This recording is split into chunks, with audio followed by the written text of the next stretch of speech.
Hi, my name is Mari Torres and I work at the Children's Museum of Houston. Today, I will be reading you a story about what it's like to be different. And today's story time is sponsored by Houston's Pi Beta Phi. Today's story is called Not Quite Narwhal by Jessie Sima. Kelp was born deep in the ocean. He knew early on that he was different from the other narwhals. His tusk wasn't as long as everyone else's, and he had different tastes in foods. And he wasn't a very good swimmer.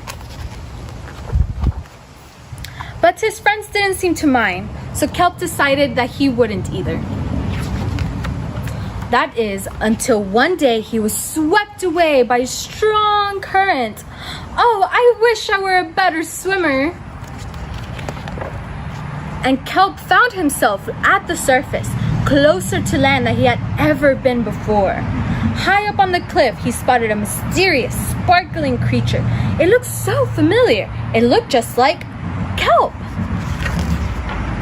And Kelp swam toward land as fast as he could, which wasn't very fast at all, hoping that he could catch up with the creature that looked just like him.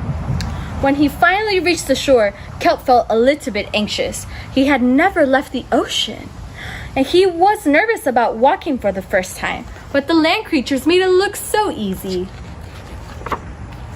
It wasn't. Oof! Ow! And eventually, he got the hang of it. Everything on land was strange and beautiful, and also kind of scary. Kelp began to think that he might never find the creature that looked just like him.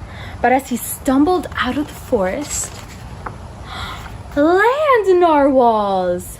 Actually, we're unicorns, and by the looks of it, so are you. The Kelp had never heard of unicorns before. They taught him all sorts of new things about his tusk. We call them horns. Wow! And they introduced him to unicorn delicacies. That's a unicorn. And they showed him how to gallop. There was no doubt that Kelp was in fact a unicorn, and he was having so much fun that he didn't want to leave. But then he remembered all his friends under the sea. Kelp missed them terribly, so he said goodbye to his unicorn friends and returned to the ocean. Come back soon!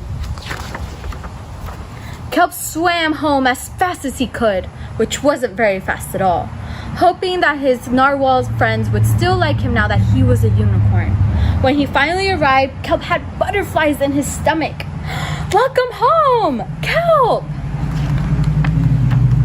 He took a deep breath and he told his friends the news. It turns out that I'm not a narwhal.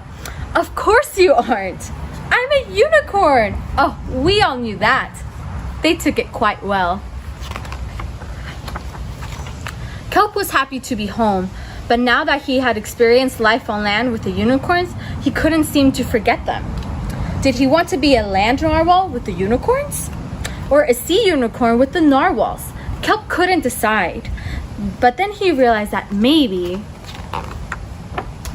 just maybe, he didn't have to choose. The end.